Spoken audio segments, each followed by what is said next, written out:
আমাদের সকলের পরিচিত মুখ বিশিষ্ট আলেম দ্বীন সুমধুর কণ্ঠস্বর হযরত মাওলানা মুফতি মাসুম বিল্লাহ সাহেব, হযরত মাওলানা মুফতি মাসুম বিল্লাহ সাহেব দামাত বারাকাতুহুমুল আলিয়া। السلام عليكم ورحمة الله تعالى وبركاته.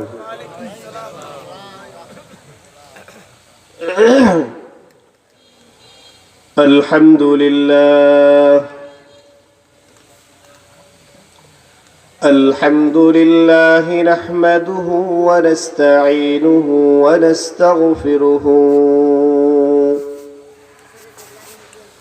ونستغفره ونؤمن به ونتوكل عليه ونعوذ بالله من شرور أنفسنا ومن سيئات أعمالنا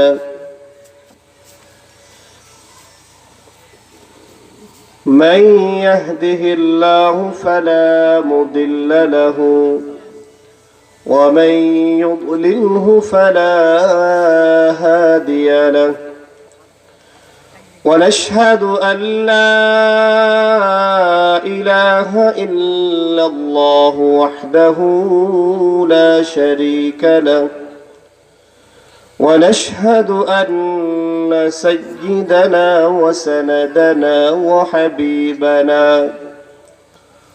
وحبيبنا وطبيب قلوبنا ومولانا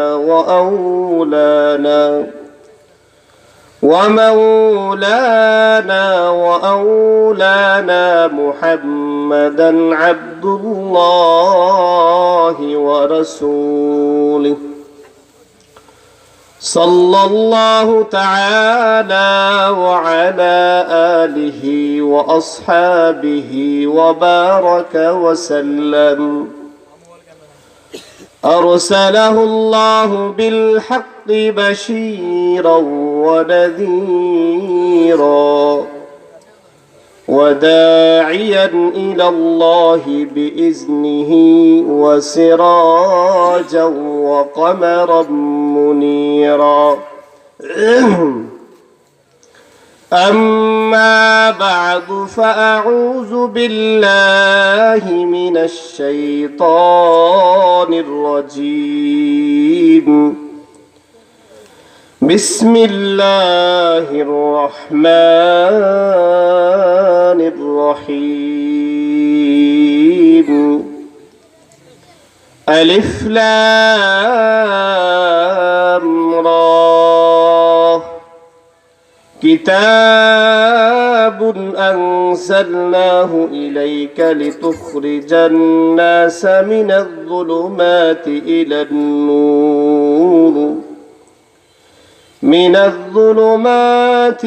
النور بإذن ربهم إلى صراط العزيز الحميد.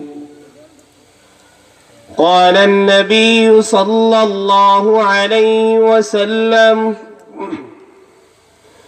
تركت فيكم أمرين لن تضلوا ما تمسكتم بهما كتاب الله وسنة رسوله أو كما قال عليه الصلاة والسلام.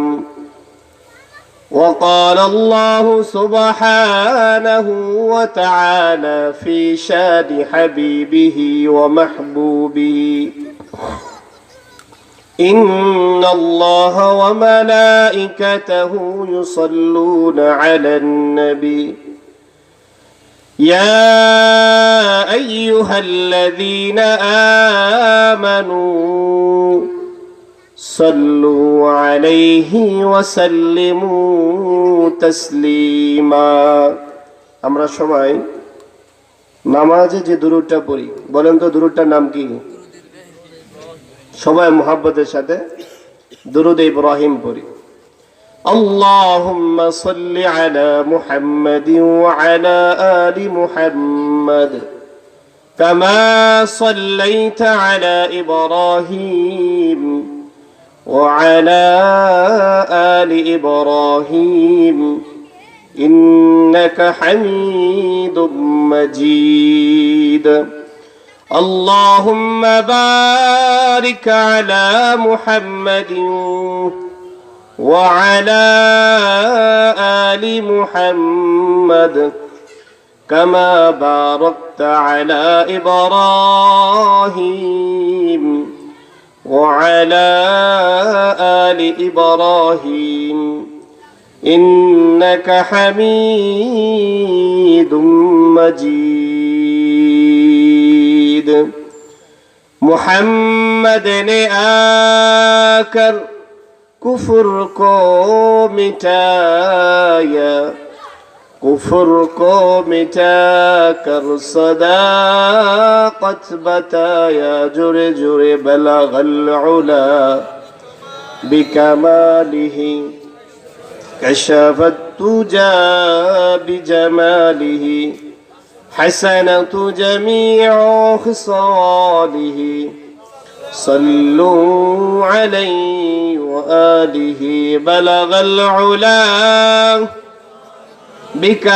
بكماله كشف التجى بجماله حسنة جميع خصاله صلوا عليه وآله ألا يا ساكن القصر المعلى ستدفن عن قريب في التراب قليل العمرنا في دار دنيا ومرجعنا إلى بيت التراب لا إله إلا الله لا إله إلا الله لا إله إلا الله لا إله إلا الله لا إله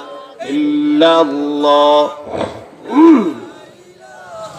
إلا الله لا إله إلا الله لا إله إلا الله لا إله إلا الله এই কালিমা পড়বে যারা এই কালিমা পড়বে যারা কাজে লাগবে মরণ বেলা এই কালিমার রৌশনেতে কবর হবে উজালা লা ইলাহা ইল্লাল্লাহ লা ইলাহা ইল্লাল্লাহ লা ইলাহা ইল্লাল্লাহ লা ইলাহা ইল্লাল্লাহ লা ইলাহা ইল্লাল্লাহ মুহাম্মাদুর রাসূলুল্লাহ সাল্লাল্লাহু আলাইহি ওয়াসাল্লাম রব্বি জিদনি ইলমা রব্বি ইশরাহ লি সাদরি রব্বি ইয়াসসির ওয়া লা তু'আসসির ওয়া তাম্মিম আলাইনা বিল খাইর সুবহানাকা লা ইলমা লানা ইল্লা মা 'আল্লামতানা ইন্নাকা আনতাল আলিমুল হাকীম আলহামদুলিল্লাহ সুম্মা আলহামদুলিল্লাহ মহান আল্লাহ রব্বুল ইজ্জাতের দরবারে অসংখ্য অগণিত শুকর এবং সুজুদ যে মহান আল্লাহ পাক রব্বুল আলামিন আমাদেরকে আজ 2024 সালের 28শে ডিসেম্বর জামাদি উল উখরার 25 তারিখে 2024 সালের প্রায় শেষ সময়ের মধ্যে আল্লাহ তাআলা আমাদেরকে আজ নিশ্চিন্তপুর দারুল উলুম হামিউস সুন্নাহ ইসলামিয়া মাদ্রাসার বার্ষিক তাফসীরুল কোরআন মাহফিলে আল্লাহ তাআলা আমাদেরকে উপস্থিত হওয়ার তৌফিক দান করেছেন। এজন্য আমরা সকলে মহান রব্বে কারীমের দরবারে কালিমাতু শুকর আদায় করে বলি আলহামদুলিল্লাহ। আমরা কেউ নিজের যোগ্যতার বলে, শক্তির বলে, নিজের চেষ্টার বলে আসতে পারি নাই। এই মহতি জলসায়, এই বরকতি বাগানে, জান্নাতের এই বাগানে একমাত্র আল্লাহ তাআলা আমাদেরকে দয়া করেছেন, মেহেরবানি করেছেন, রব আমাদেরকে তৌফিক দিয়েছেন। এই জন্য আমরা সকলে এই দ্বীনের বাগানে, জান্নাতের এই বাগানে, কোরআনের এই বাগানে আমরা আসতে পারেছি। এই কোরআনের বাগানে আপনারা যে আসলেন, আসার দ্বারা আমাকে একটু বলবেন, আসার দ্বারা আমাদের কি লাভ হয়েছে না লস হয়েছে? বোঝা গেল মানে আপনারা যারা আসছেন তাদের লাভ হয়েছে, আর যারা আসে না তাদের কি হয়েছে? লস। একটু খেয়াল করেন, মাহফিলের জন্য কি দেওয়া হয়? দাওয়াত দেওয়া হয়, মাইকিং করা হয়, পোস্টার লাগানো হয়, ব্যানার করা হয়। আমার সাথে একটু কথা বলবেন। তারপরও বলবেন তো, মাহফিলে মানুষ বেশি না বাজারে মানুষ বেশি? বাজারে যাওয়ার জন্য কি মাইকিং করাতে হয়নি? পোস্টার লাগাইতে হয়নি? কোথাও ব্যানার লাগাইতে হয়নি? তার মানে বাজারে মানুষ এমনিতেই যায়। কথা বলেন, তার মানে মানুষ বাজারে এমনিতেই যায়। কারো প্রয়োজন আছে সেও যায়, আর কারো প্রয়োজন নাই সেও যায়। কথা বলেন ঠিক না ঠিক? আর এই জায়গাতে কোরআনের এই মজলিসে, কোরআনের এই মাহফিলে আমি মনে করি আজকে বিশেষত করে এই গ্রামের অন্তত যারা আছে, মানে নিশ্চিন্তপুর এই গ্রামের যারা আছে, সবারই প্রয়োজন ছিল, দরকার ছিল আজকের এই বাগানে বসা। বলেন ঠিক না ঠিক? আচ্ছা, আপনাদের গ্রামে যারা আছে, শুধু নিশ্চিন্তপুর গ্রামে যারা আছে, সবাই যদি আমরা আজকে এখানে একত্রিত হই, জমা হই কোরআন থেকে আলোচনা শোনার জন্য, মাদ্রাসার কর্তৃপক্ষ, মাদ্রাসার মুহতামিম মুফতি খলিল ভাই, আলহামদুলিল্লাহ মাশাআল্লাহ, আল্লাহ তাআলা ভাইকে নেক হায়াত দান করেন, ওনার কাজের মধ্যে আল্লাহ তাআলা বারাকা দান করেন। চেষ্টা এবং আপনাদের সহযোগিতা আজকে যে বাগান সাজাইছেন, সবাই যদি আসে এখনো, আসলে মূলত কি এই প্যান্ডেলে জায়গা হবে? কথা কন না ভাই, জায়গা হবে? আফসোসের বিষয় হলো কিছু জায়গায় দাওয়াত দিয়ে আনা যায় না, আর কিছু জায়গা দাওয়াত ছাড়া জায়গা দেওয়া যায় না। কথা কি বুঝতে পারছেন নি আমার? কিছু জায়গায় দাওয়াত দিয়ে আনা যায় না, আর কিছু জায়গায় দাওয়াত ছাড়াও জায়গা দেওয়া যায়। এবার একটু সমাজের সাথে মিলাই। সমাজের কিছু অনুষ্ঠান, সমাজে অনুষ্ঠান দাওয়াতের কার্যক্রম হয়ে থাকে কয়েক ধরনের। একটা হলো বিবাহের অনুষ্ঠান, ওইটার খাওয়ার পরে টেবিলে সাক্ষাৎ করতে হয়, নাম লেখাইতে হয়। কথা কর না ঠিক না বেঠিক? আর কিছু হইলো খাইয়া চলে যাইলে চলে, আসলেন খাইলেন চলে গেলেন, কোনো টেবিলে কারোর সাথে সাক্ষাৎ দেওয়া লাগে না। আপনারা সবাই একটু আমার সাথে উত্তর করে বলেন তো, এই দুই অনুষ্ঠানের ভিতরে দুটোটাই কিন্তু দাওয়াত দিছে, কিন্তু আমার একটু বলবেন মানুষ কোনটায় বেশি হয় কোনটা কম হয়? যেখানে টাকা ছাড়া সেখানে মানুষ বেশি, আর যে জায়গায় টাকা দেওয়া লাগে না, টাকা দিতে হয়, ওই জায়গায় মানুষ কম। যে জায়গায় কথা বলছিলেন মানুষ বেশি, ওই জায়গায় তো দাওয়াতিও আসে, বিনা দাওয়াতিও। কথা বলেন না, আসে কি আসে না? ভাই, আমাদের সমাজের চিত্রটা আজকে পাল্টে গেছে। অন্তত কোরআনের মুহাব্বত তো আমরা এখানে আসতে পারতাম। এই যে আপনারা এখানে আসছেন, আচ্ছা বলেন, এই যে আজকে যিনি এখানে আসবেন, হযরত মাওলানা মুফতি শামীম উদ্দিন মজুমদার সাহেব, সারা বাংলাদেশে উনি একজন মাশহুর আলেম। পুরো বাংলাদেশে একজন মাশহুর প্রসিদ্ধ একজন আলেম দ্বীন। এত বড় একজন মানুষ এখানে আসবে, এই জন্য আসছেন। এই যে হাবিবুর রহমান ভাই আলোচনা করলো, এই জন্য আসছেন। আমার পূর্বে আলোচনা করলেন মুস্তাফিজুর রহমান নজিবি ভাই, আল্লাহ সবাইকে হায়াতে তৈয়বা দান করেন। তাদের কথা তাদেরকে দেখার জন্য আসছেন, না মূলত কোরআনের মুহাব্বতে আসছেন? বলেন না সবাই, কিসের মুহাব্বতে? কোরআনের মুহাব্বতে। এই যে আপনারা সহযোগিতা করেছেন, অর্থ দিয়ে সহযোগিতা করেছেন, অনেকে সময় দিয়ে সহযোগিতা করেছেন, শ্রম দিয়ে সহযোগিতা করেছেন, বুদ্ধি দিয়ে, পরামর্শ দিয়ে সহযোগিতা করেছেন। মূল উদ্দেশ্য, মাকসাদ হলো একটা, সেটা হলো কোরআনের মুহাব্বতে। বলেন ঠিক না ঠিক? আমি বলবো, আমি কিন্তু দেখেছি গত 2 দিন আগে সম্ভবত এই গ্রামের অনেক যুবকেরা বুধবারে সম্ভবত কালেকশন করছে, মাশাআল্লাহ, মাহফিলের জন্য অনেক শ্রম দিতেছে। যেই যুবকগুলোর চেহারা ওই দিন বাজারে দেখছিলাম, তাদেরকেও আজকে দেখা দিতেছে না। কিছু কয়েকজন আছে দেখতেছি বা বাইরে পাইছিলাম, এছাড়া আর কাউরে পাইনি। ভাই আমার, একটু বুঝে শুনে আমার সাথে কথা বলবেন। নসিহত ওয়াজ যারা করবেন তারা হলেন যাদের নাম উপরে আছে, আমার সবাই চিনেন। আমি আপনাদের সামনে কিছু কথা বলবো, আপনারা আমার সাথে বলবেন। আচ্ছা বলেন তো ভাই আমাকে, মাহফিল বড় না নামাজ বড়? সবাই বললেন। যদি নাও পড়ে থাকেন তাও কে, লজ্জার বিষয় না। আমি হলো আপনাদের সাথে মুজাকারা করি। বলেন, মাহফিল বড় না নামাজ বড়? মাহফিল বড় না নামাজ বড়? মাহফিল দেওয়ার উদ্দেশ্য বলেন তো, মাহফিল দেওয়ার উদ্দেশ্য ওয়াজ শোনা না নামাজ কায়েম করা? বলেন না সবাই। ওয়াজ শোনার উদ্দেশ্য, এই ওয়াজ আমরা যে মাহফিলে আসলাম, মাহফিল করার উদ্দেশ্য ওয়াজ শোনা, বয়ান শোনা, একটু নিজের মধ্যে আনন্দ দেওয়া, আনন্দ লাগানো, এইটাই না নামাজ পড়া মূল উদ্দেশ্য? ভাই আমার, এখানে অনেক ভাই এরকম আসছেন, আশেপাশেও আছেন, মাহফিলে আসছেন ঠিক, ইতিপূর্বে যে নামাজ গেয়েছে এশারের নামাজ পড়েন নাই, আর এই মাহফিল থেকে দোয়া নিয়ে বিদায় হয়ে তাবারুক নিয়ে যাবেন। এরপরে আপনি সামনে যে নামাজ আসতেছে ফজরের সালাত, ওইটাও পড়বেন না। কথা বলেন না, আছে না নাই? আচ্ছা ভাই, সারা পৃথিবীর সকল মাহফিলকে যদি পৃথিবীর জন্মলগ্ন থেকে নিয়ে শেষ পর্যন্ত সকল ওয়াজ মাহফিলকে যদি আমরা এক জায়গায় একত্রিত করি, এগুলোর নেকিকে যদি আমরা একটা পাল্লা, একটা মিটার ওজন করি, একদিনের ফজরের নামাজের নেকির সমান কি হবে? কথা বলেন, হবে? তার মানে বোঝা গেল, মাহফিল বড় নয়, নামাজ বড়। মাহফিলের উদ্দেশ্য বয়ান নয়, মাহফিলের উদ্দেশ্য হলো নামাজ কায়েম করা। জোরে বলেন ঠিক না বেঠিক?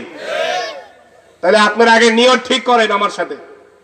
মাহফিলে আসছি, বয়ান শুনবো, যদি পারি কিছু আমলের 2-1টা কথা নিয়ে যাব, তবে একটা কথাই নিয়ে যাব, সেটা হলো নামাজ কিন্তু জীবনে বাস্তবায়ন করব। বলেন ইনশাআল্লাহ। করবেন ইনশাআল্লাহ? কে কে করবেন? 2 হাত উঠান তো ইনশাআল্লাহ। আল্লাহ আমার সকল ভাইদের কবুল করেন, সবাইকে 5 ওয়াক্ত নামাজ জামাতের সাথে পড়ার তৌফিক দান করেন। প্রিয় ভাইয়েরা আমার, আপনারা সবাই বলেছেন এখানে আমরা আসছি হলো কোরআনের মুহাব্বতে, নসিহত শোনার জন্য, বয়ান শোনার জন্য, আলোচনা শোনার জন্য। আমাদেরকে ডাইকে ডাইকে আনতে হয়, মাইকিং করে আনতে হয়। আর হযরত সাহাবায়ে কেরামদের অবস্থা ছিল কেমন জানেন?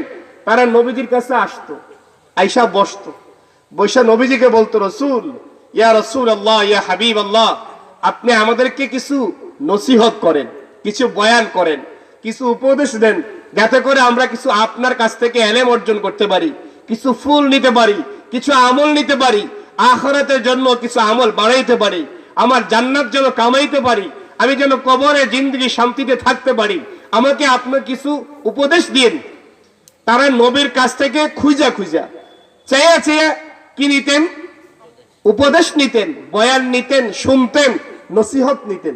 আর আমাদেরকে মাইক দিয়ে মাইকিং কইরা, আমাদেরকে এরকম ডাইকা ডাইকাও মাহফিলে কিন্তু মানুষকে একত্রিত করা যায়। হাই আফসোস। প্রিয় ভাই আমার, নবীজির একজন জলিল কদর সাহাবী, খুবই মশহুর একজন সাহাবী হযরত আবু যর গিফারী রাদিয়াল্লাহু তাআলা আনহু এরকম একদিন বলতেছিলেন, ইয়া রাসূলুল্লাহ, আপনি আমাদেরকে কিছু নসিহত করেন। নবীজি আবু যর গিফারীকে উদ্দেশ্য করে এক এক করে 7টা নসিহত করেছেন। বলেন কয়টা? বলেন কয়টি? এই 7টি নসিহত বা উপদেশ আমি চেষ্টা করব আপনাদেরকে শোনানোর জন্য। কমপক্ষে 2টি কথা, 2টি উপদেশ আমি আপনাদেরকে শোনানোর চেষ্টা করব। আমি হলাম সবচেয়ে ছোট, যারা আসর থেকে এই পর্যন্ত আলোচনা করছে, বয়সের দিক থেকে, এলেমের দিক থেকে সকল তুলনায় আমি সবার চাইতে ছোট। আর যারা সামনে আরো যারা বাকি আছেন, ওনাদের থেকেও আমি ছোট। যদি আপনাদের কাছে পরিচিত, তো সবার কাছে দোয়া চাই, আমি যেন আপনাদেরকে নিয়ে এই 2-4টা কথা শোনাইতে পারি। দোয়া করবেন তো ইনশাআল্লাহ? আল্লাহ আমাকে বলার তৌফিক দান করেন। আপনাদের সবাইকে ধৈর্যের সাথে আমার কথাগুলো শোনার তৌফিক দান করেন। হযরত আবু যর গিফারী রাদিয়াল্লাহু তাআলা আনহু বলতেছিলেন, নবীজি আপনি আমাদেরকে কিছু উপদেশ দেন। নবীজি আবু যর গিফারীকে প্রথম উপদেশ দিয়েছিলেন। ওনাকে প্রথম যে উপদেশটা দিয়েছিলেন, নবীজি তাকে বলতেছিলেন, ওই সাহাবীকে বলতেছিলেন, উসিকা বিতাকওয়াল্লাহ, উসিকা বিতাকওয়াল্লাহ ফাইন্নাহু আযয়ানু লিআমরিকা কুল্লিহি। নবীজি আবু যর গিফারীকে উদ্দেশ্য করে প্রথম বললেন, আমি তোমাকে উপদেশ দিলাম তোমার দিলের মধ্যে আল্লাহর ভয় অর্জন করো, তোমার দিলের মধ্যে আল্লাহর তাকওয়া হাসিল করো। ভাই আমাকে বলবেন প্রথম উপদেশটার নাম কি? আল্লাহর ভয়। সহজটা বলেন, কার ভয়? সবাই বলেন, কার ভয়? সন্তানের দিলে মা বাবার ভয় আছে না নাই? ছাত্রদের দিলে, স্টুডেন্টের অন্তরে শিক্ষকের বা উস্তাদের ডর ভয় আছে না নাই? ডর ভয় থাকলে কি হয় খেয়াল করেন, যেই সন্তানের দিলের মধ্যে মা বাবার ভয় আছে, ওই সন্তান মা বাবার সাথে বেয়াদবি করে না, ওইটা মা বাবার বাধ্যগত সন্তান হয়। মা বাবার কথা যথাযথভাবে পালন করার চেষ্টা করে, মা বাবার অবাধ্য হয় না। ঠিক তদ্রুপ ভাবে যে ছাত্রের অন্তরের মধ্যে শিক্ষকের ডর ভয় থাকে, ওই ছাত্র শিক্ষকের সাথে বেয়াদবি করে না, শিক্ষকের কথা পুরোপুরি মানার চেষ্টা করে এবং মানতেও পারে। শুধু একটা জিনিসের কারণে, সেটা হলো তার দিলে কার ভয় আছে? শিক্ষকের ভয় আছে। সন্তানের দিলে কার ভয় আছে? মা বাবার ভয় আছে। ঠিক তদ্রুপ ভাবে ভাই আমার, আমরা একজনের গোলাম, বলেন তিনি কে? এত অস্ত কইলেন, সবাই আওয়াজ করে বলতে হবে, আমরা একজনের গোলাম, তিনি কে? ওই আল্লাহ পাকের ভয় যদি আমাদের অন্তরে থাকে, ওই আল্লাহ পাকের তাকওয়া যদি আমাদের দিলে থাকে, তো আল্লাহর সকল হুকুম, আল্লাহ পাকের সকল বিধান আমার আপনার জন্য মানা একেবারেই সহজ হয়ে যাবে। কঠিনটা আপনার কাছে সহজ হবে, চাপ মনে হবে না। এটা আপনার উপর জুলুম করা হয়েছে এরকম মনে হবে না, এটা আমার উপর আল্লাহ চাপিয়ে দিয়েছে এরকম মনে হবে না। যত কঠিন বিধান আসুক না কেন, আমার আপনার জন্য সহজ হয়ে যাবে যদি আমার আপনার দিলে কার ভয় থাকে? হযরত আবু যর গিফারী রাদিয়াল্লাহু তাআলা আনহু আল্লাহর নবীকে যখন বললেন, নবীজি ইয়া রাসূলুল্লাহ, ইয়া হাবিবাল্লাহ, আপনি আমাদেরকে উপদেশ দান করেন। আল্লাহর নবী হযরত আবু যর গিফারীকে উদ্দেশ্য করে উপদেশ দিলেন। প্রথম নম্বর উপদেশ হলো উসিকা বিতাকওয়াল্লাহ। নবীজি বলতেছেন, ও আবু যর গিফারী, শোনো শোনো, আমি তোমাকে প্রথম নাম্বার যে উপদেশটা আমি তোমাকে দিচ্ছি, সেটা হলো তোমার দিলের মধ্যে আল্লাহ পাকের ভয় হাসিল করো। আওয়াজ করে বলতে হবে, ভাই কার ভয় দিলের মধ্যে অর্জন করা লাগবে? যদি আমাদের দিলের মধ্যে আল্লাহর ভয় জাগ্রত থাকে, যদি আমাদের দিলের মধ্যে আল্লাহর ভয় জাগ্রত থাকে, আমাদের কি ফায়দা হবে? আর যদি আল্লাহর ভয় জাগ্রত আমাদের দিলে না থাকে, আমাদের কি লোকসান হবে, কি ক্ষতি হবে? ভালো করে বুঝে নেবেন ভাই, কথাগুলো একটু মনোযোগ সহকারে শুনবেন।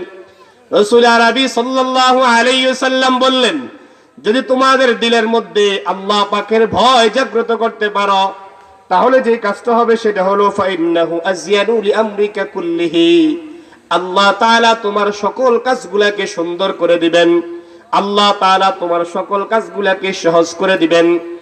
মুহাদ্দিসেরা কেরাম হাদিসের ব্যাখ্যা করে বলেন, যদি কোনো বান্দার দিলের মধ্যে আল্লাহ পাকের ভয় অর্জন করতে পারে, রব্বে কারীমের তাকওয়া যদি অন্তরের মধ্যে জাগ্রত করতে পারে, এক নাম্বার হলো আল্লাহ তাআলা তার দুনিয়ার সকল কাজগুলোকে সহজ করে দিবেন, সুন্দর করে দিবেন।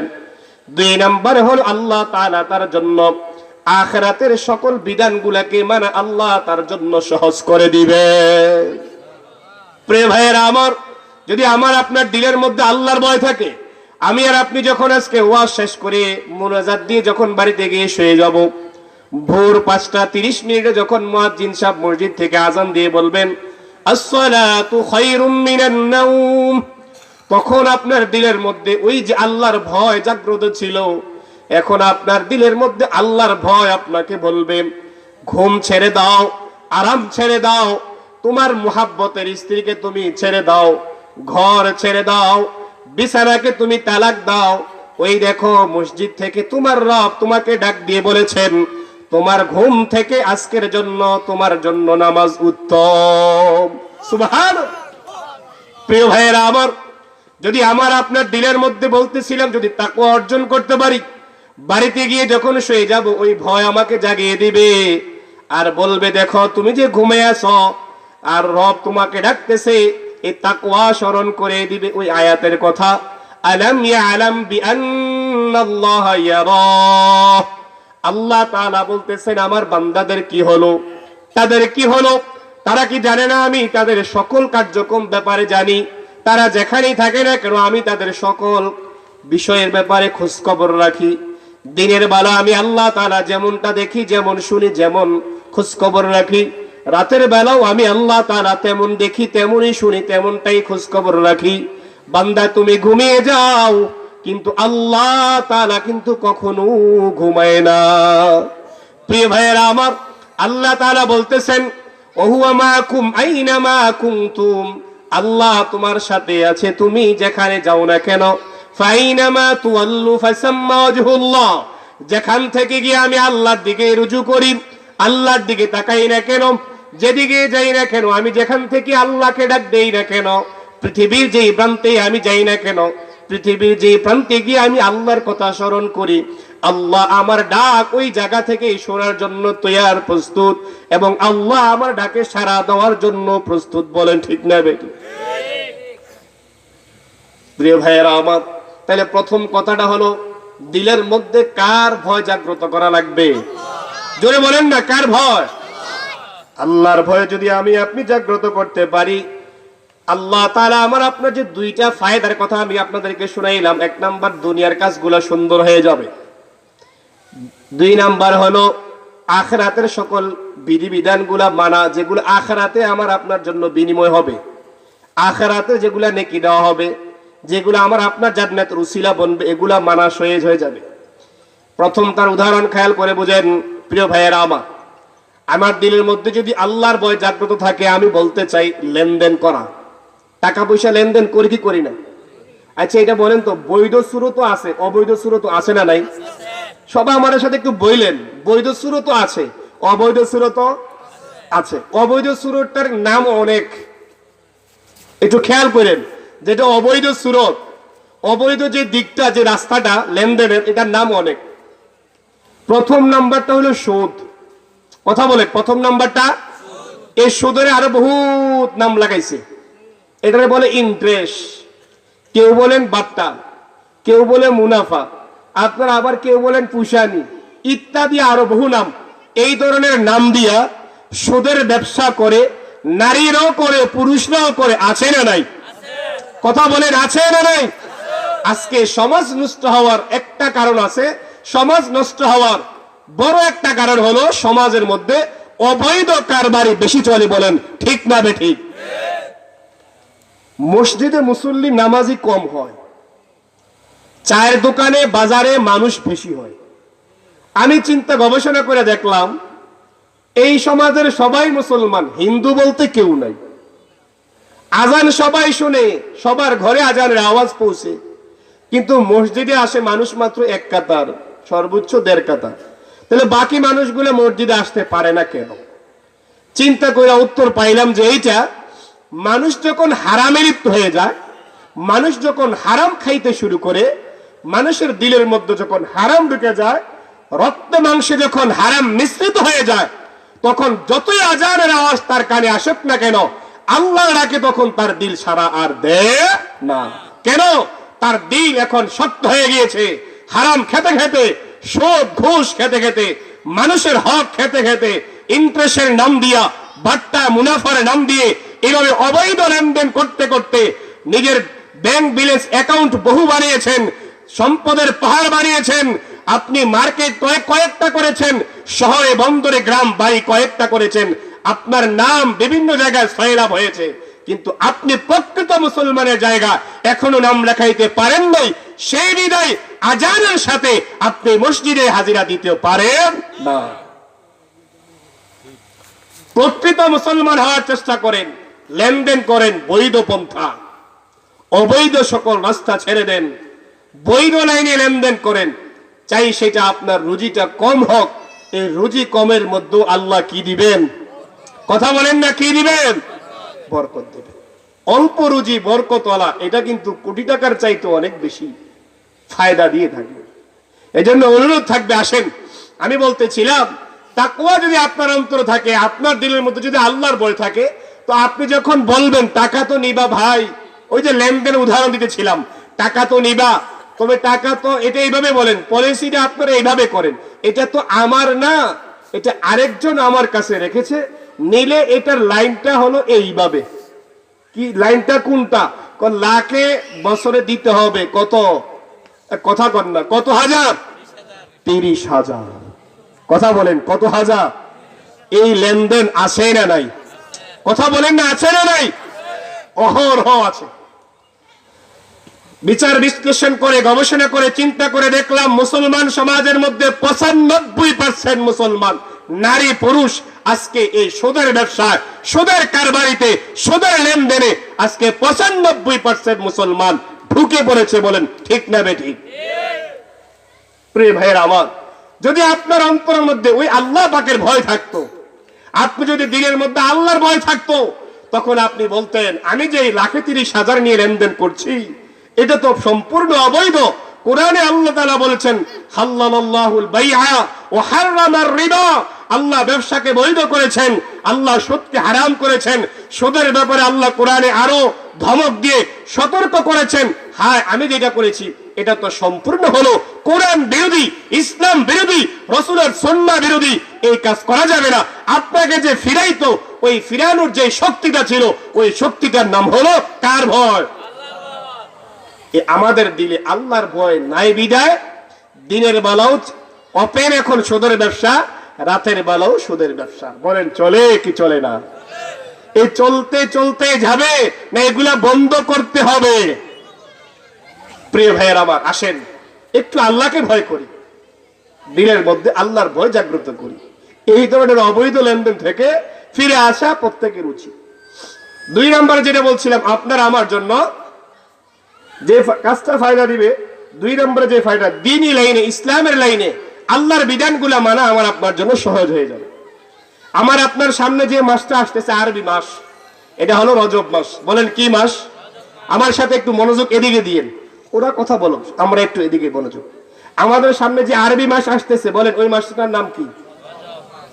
এর আগে একটু কথা মাঝখানে বলি, আমাদের দেশে 3টা সন পরিচালিত, একটা হলো আরবি সন, আরেকটা হলো বাংলা সন, আরেকটা হলো ইংরেজি সন। ভাই খেয়াল করেন, ইংরেজি সন শেষ হওয়ার পথে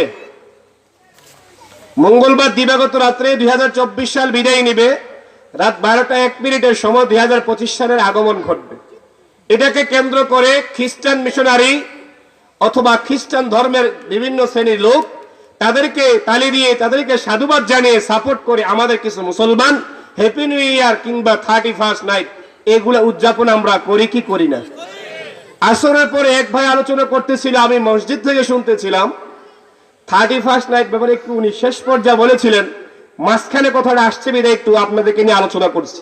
এতটুকু শুধু বলেন, এখানে এই দিবসটা উদযাপন করা, হ্যাপি নিউ ইয়ার, নতুন বছরকে আগমন জানানো, পুরাতন বছরকে বিদায় দেওয়া, এটা নিয়ে একটা দিবস বানানো, উদযাপন করা, এটা ইসলামে বৈধ না অবৈধ? হালাল না হারাম? মুসলমান হারাম কাজে কখনো শরীক হতে পারে? মুসলমান অবৈধ কাজকে, হারাম কাজকে সাপোর্ট করতে পারে? ইমানদার হারাম কাজের সাথে সম্পর্ক রাখতে পারে না।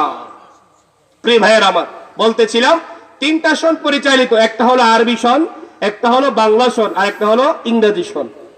তো আরবি সনের এখন চলতেছে জমাদিউল উখরা, আজকে 25 তারিখ, আর 5 দিন পরে এই মাস শেষ হয়ে রজব মাস আসবে।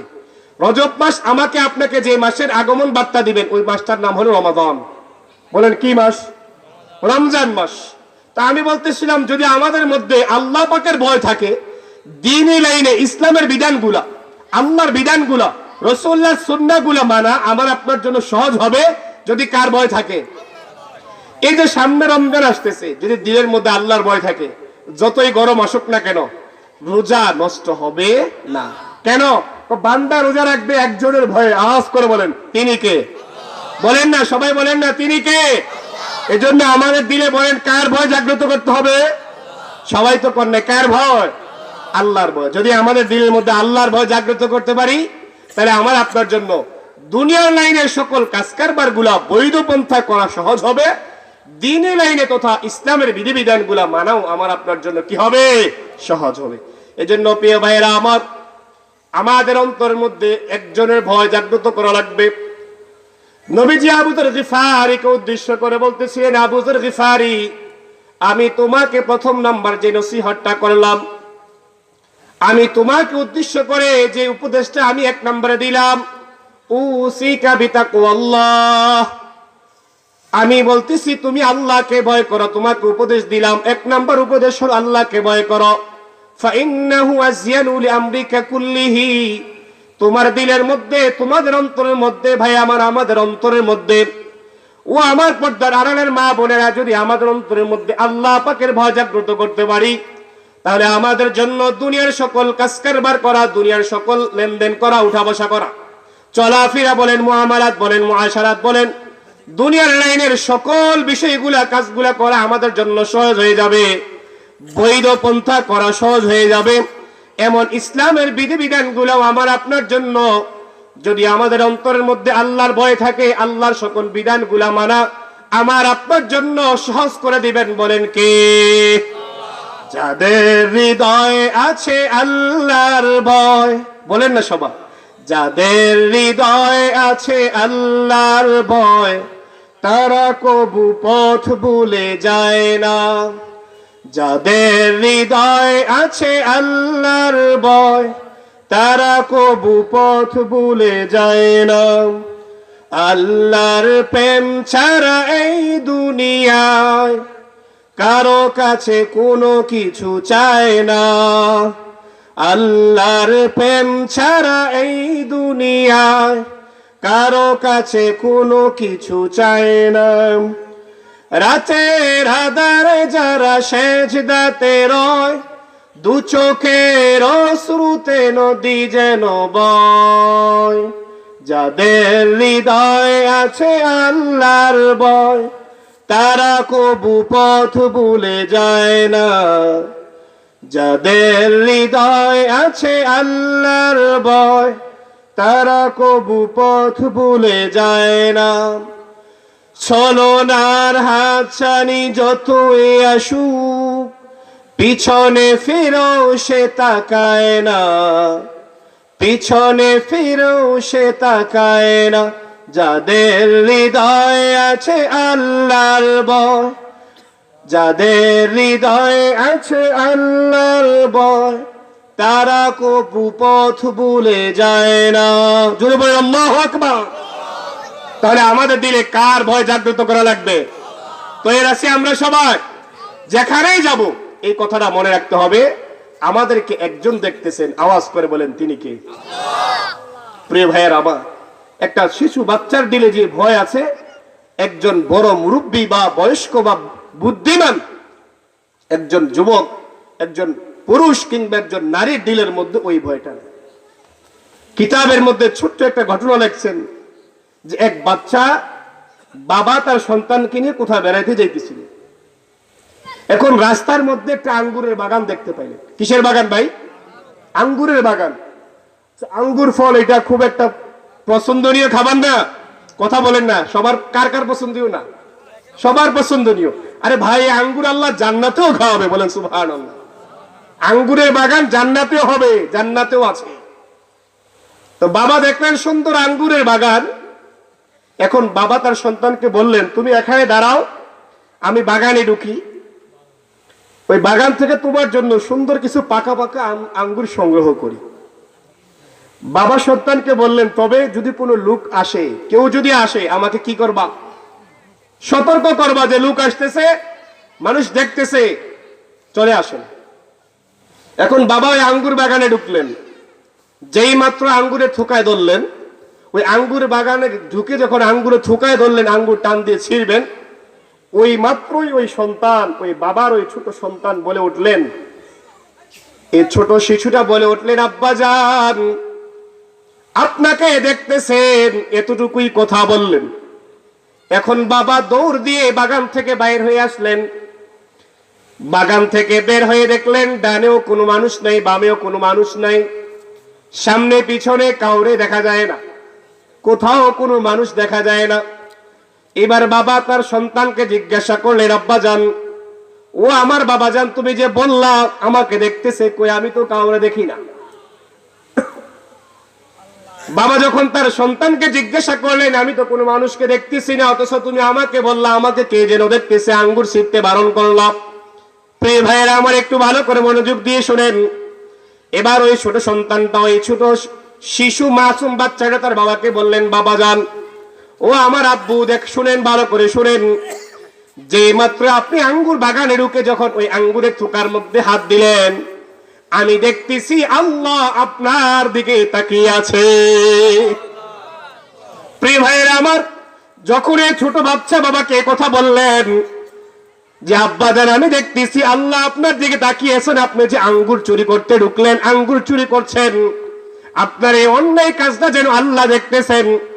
যখন ওই ছোট সন্তান বাবাকে যখন এই কথা বললেন, বাবা থ হয়ে গেলেন যে সন্তানের জবান দিয়ে কি বাইর হলো, সন্তানের দিলের মধ্যে আল্লাহর কি পরিমাণ ভয় ছিল। আর যখন সন্তানের জবান দিয়ে কথা বের হয়ে গেল, বাবার দিলের মধ্যে আল্লাহর ভয় জাগ্রত হয়ে গেল। ওই বাবা আঙ্গুর বাগান থেকে বের হয়ে গেলেন, অন্যায় কাজে আর পা বাড়ালেন না, আঙ্গুর চুরি করলেন না। আমার ভাইয়েরা একটু বুঝে থাকলে বলবেন তো, মূলত উনি আঙ্গুর বাগান থেকে যে অন্যায় কাজ করতে ঢুকেছিলেন, ওই আঙ্গুর বাগান থেকে যে ফিরে আসলেন, এটা কি সন্তানের ভয়ে, মানুষের ভয়ে, না মূলত আল্লাহ পাকের ভয়ে? এই জন্য ভাইয়েরা, আল্লাহ রাসূল সাল্লাল্লাহু আলাইহি সাল্লাম প্রথম বললেন এই কথাটা, উসিকা বিতাকওয়াল্লাহ। ও আমার উম্মতেরা, নবীজি বলতেছেন তোমাদের অন্তরের মধ্যে আল্লাহ পাকের ভয় জাগ্রত করো। আল্লাহ পাকের ভয় জাগ্রত করার দ্বারা সকল প্রকারের অন্যায় কাজ থেকে বাঁচা যাবে, সকল প্রকারের বিভিন্ন প্রকারের নাফরমানি গুনার কাছ থেকে বাঁচা আমার আপনার জন্য সহজ হয়ে যাবে। যেখানে আপনি যাবেন সেখানে আপনার মনে হবে আল্লাহ দেখেন, যেখানে আপনি যাবেন, দিনে হোক বা রাতে হোক, একাএকি হোক বা লুকানোয় হোক, যেখানে আপনি যাবেন সদা সর্বদা আপনাকে একটা কথা স্মরণ করে দিবে, আমাকে আল্লাহ দেখতেছেন। এই আল্লাহ দেখতেছেন এই কথাটা আমাকে আপনাকে অন্যায় কাজ থেকে ফিরিয়ে দিবেন। এই জন্য ভাই আমার কথা থাকবে আপনাদের খেদমত, এইটা আমাদের দিলের মধ্যে, বলেন কার ভয় জাগ্রত করব? এবার নবীজি সাল্লাল্লাহু আলাইহি সাল্লাম আবু যর গিফারীকে 2 নাম্বার যে উপদেশটা দিয়েছিলেন, প্রিয় ভাইয়েরা আমার, উপদেশের মূল উপদেশটা হলো 2 নাম্বার। আর এটার ব্যাপারে আমি আপনাদের সামনে পবিত্র কোরআনে কারীম থেকে আয়াত তেলাওয়াত করেছিলাম। সূরাতুল ইব্রাহিমের 1 নাম্বার আয়াত আমি আপনাদেরকে আয়াত করে শুনিয়েছিলাম। যে এইটাই হলো মূল আলোচনার বিষয়। নবীজি সাল্লাল্লাহু আলাইহি ওয়াসাল্লাম এবার আবু যর গিফারীকে উদ্দেশ্য করে বললেন যে 2 নম্বর যে নসিহতটা করলেন সেটা হলো ক্বালা আলাইকা বিতিলাওয়াতিল কুরআন। আবু যর গিফারীকে উদ্দেশ্য করে আমাদের সবাইকে উদ্দেশ্য করে বললেন, আলাইকা বিতিলাওয়াতিল কুরআন ওয়া যিকরিল্লাহি আযজা ওয়া জাল্লা। আল্লাহ রাসূল সাল্লাল্লাহু আলাইহি ওয়াসাল্লাম বললেন, তোমরা অধিক পরিমাণে কোরআনের পাকে তেলাওয়াত করো। আমার পূর্বে যে আলোচনা করেছিলেন উনি কিন্তু কোরআনের ব্যাপারে, কোরআন তেলাওয়াতের ব্যাপারে কথা বলেছেন কি বলেন নাই? কথা বলেন না, বলেছে কি বলে নাই? রাসূল সাল্লাল্লাহু আলাইহি সাল্লাম আমাদেরকে 2 নাম্বার যে নসিহতটা দিলেন সেটা হলো আলাইকা বিতিলাওয়াতিল কুরআন। নবীজি বললেন তোমরা অধিক পরিমাণে কোরআনের তেলাওয়াত করো, ওয়া যিকরিল্লাহি আযজা ওয়া জাল্লা, এবং আল্লাহ পাকের জিকির করো।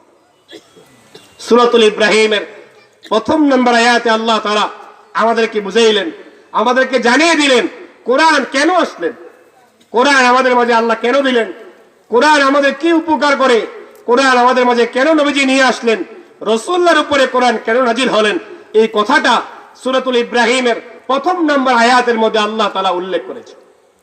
আল্লাহ রাব্বুল আলামিন বলেন, আলিফ লাম রা কিতাবুন আনজালনাহু ইলাইকা লিতুখরিজান নাসা মিনাজ যুলুমাতি ইলান নূর। আল্লাহ রাব্বুল আলামিন বলতেছেন ওনার হাবিব মুহাম্মদুর রাসূলুল্লাহ সাল্লাল্লাহু আলাইহি ওয়াসাল্লামকে উদ্দেশ্য করে বলতেছেন, ওগো আমার হাবিব, ওগো আমার রাসূল, আমি আপনার উপরে, আমি আপনার নিকট, আমি আপনার কাছে কোরআন নাজিল করেছি।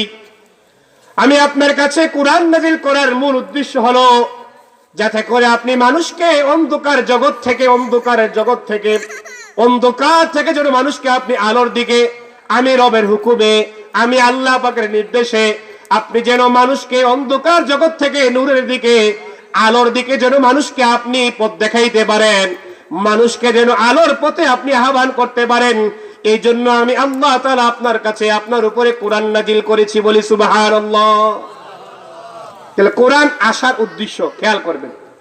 নবীজি যখন যেই জমানায় আসছিলেন ওই জমানাটাকে বলা হয়তো অন্ধকারের যুগ, আর আমরা সবাই জানি সেটা হলো জাহিলিয়াতের যুগ, এক মূর্খতার যুগ, এক অজ্ঞতার যুগ ছিল।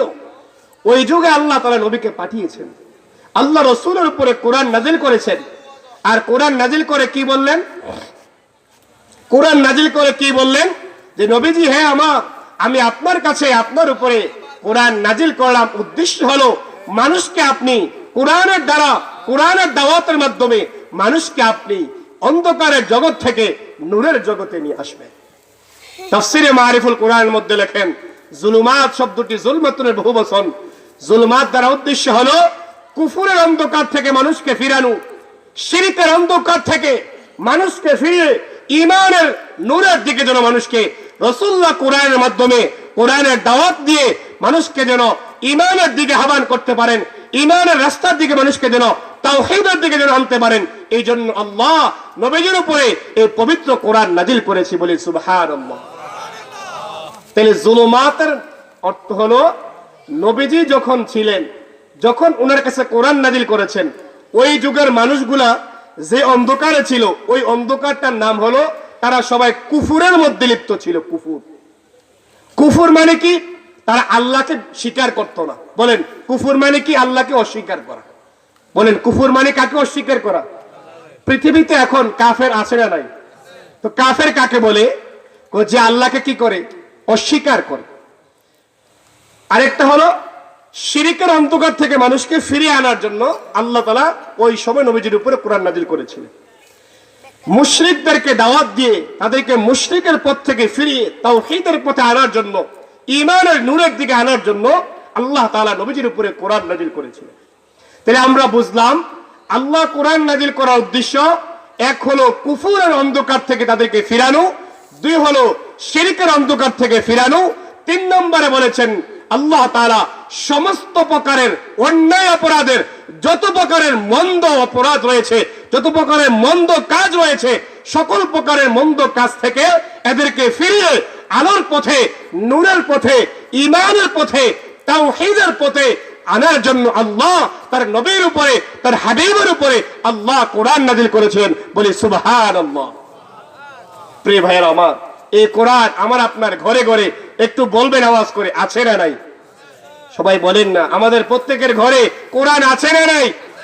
আচ্ছা, আমার ঘরে, আমাদের ঘরে যত আসবাবপত্র আছে, এরকম সোফা আছে, আলমারি আছে, ডাইনিং টেবিল আছে, দামি দামি খাট আছে, ইত্যাদি আরো অনেক বস্তু আমাদের ঘরে সাজানো আছে। সকল বস্তু থেকে বলবেন কি ভাই, কোরআনের দাম ওগুলোর চাইতে কম না বেশি? একটু সবাই বলেন, কম না বেশি? মূল্যায়ন কোনটার বেশি, কোরআনের নাকি সোফা? কোরআনের নাকি টেলিভিশনের? কোরআনের নাকি হাতের স্মার্টফোনের? প্রতিদিন স্মার্টফোনের ব্যবহার হয়, প্রতিদিন স্মার্টফোনের তেলাওয়াত হয়, ঘরে টেলিভিশনের তেলাওয়াত হয়, প্রতিদিন নিজের ঘরের দামি দামি আসবাব গুলাকে এগুলাকে চকচক করার জন্য, সৌন্দর্য বর্ধন করার জন্য এগুলাকে মোছা করা হয়, এগুলাকে পরিষ্কার করা হয়।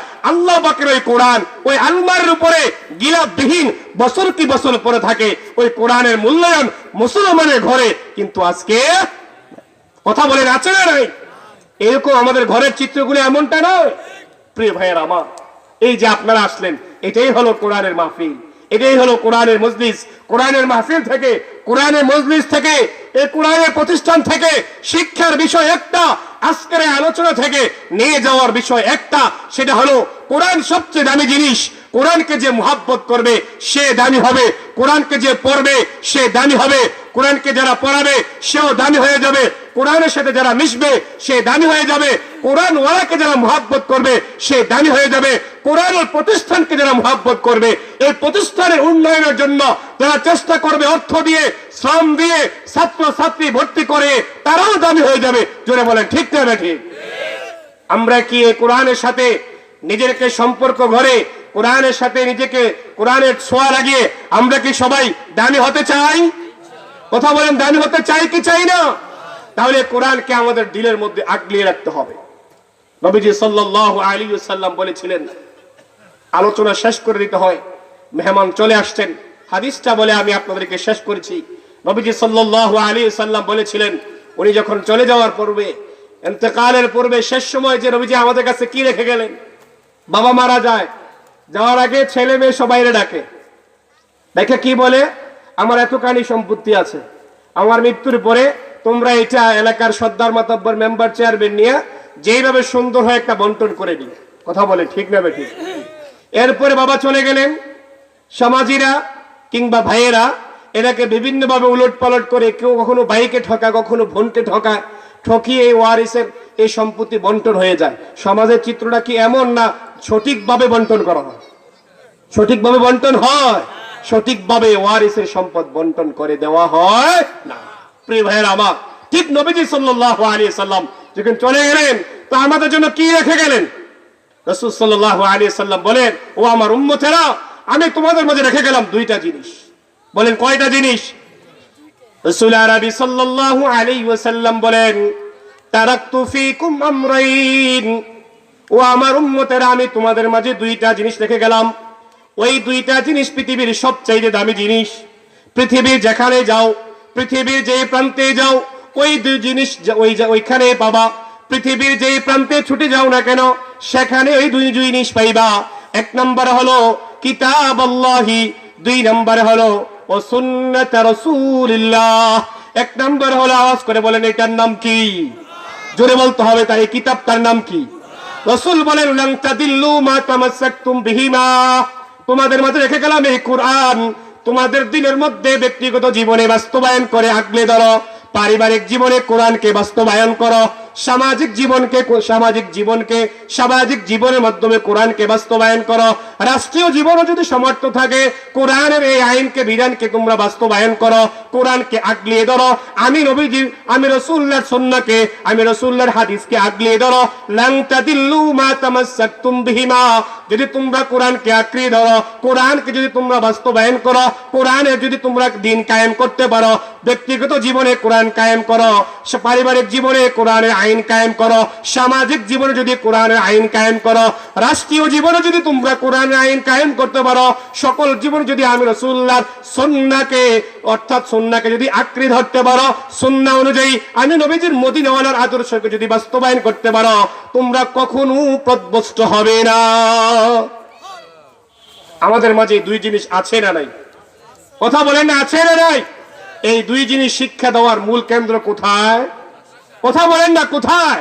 মাদ্রাসা।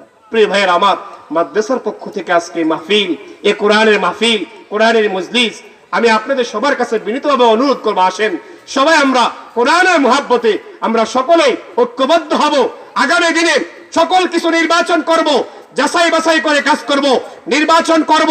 আগামী দিনে সমাজ প্রতিনিধি থেকে নিয়ে রাষ্ট্র পর্যন্ত আমরা যে ব্যক্তিকে বাছাই করব, নির্বাচন করব, কোরআন ওয়ালা যে কোরআনের পক্ষে যারা থাকবে আমরা তাদের পক্ষে থাকবো। জোরে বলেন ঠিক না নাকি?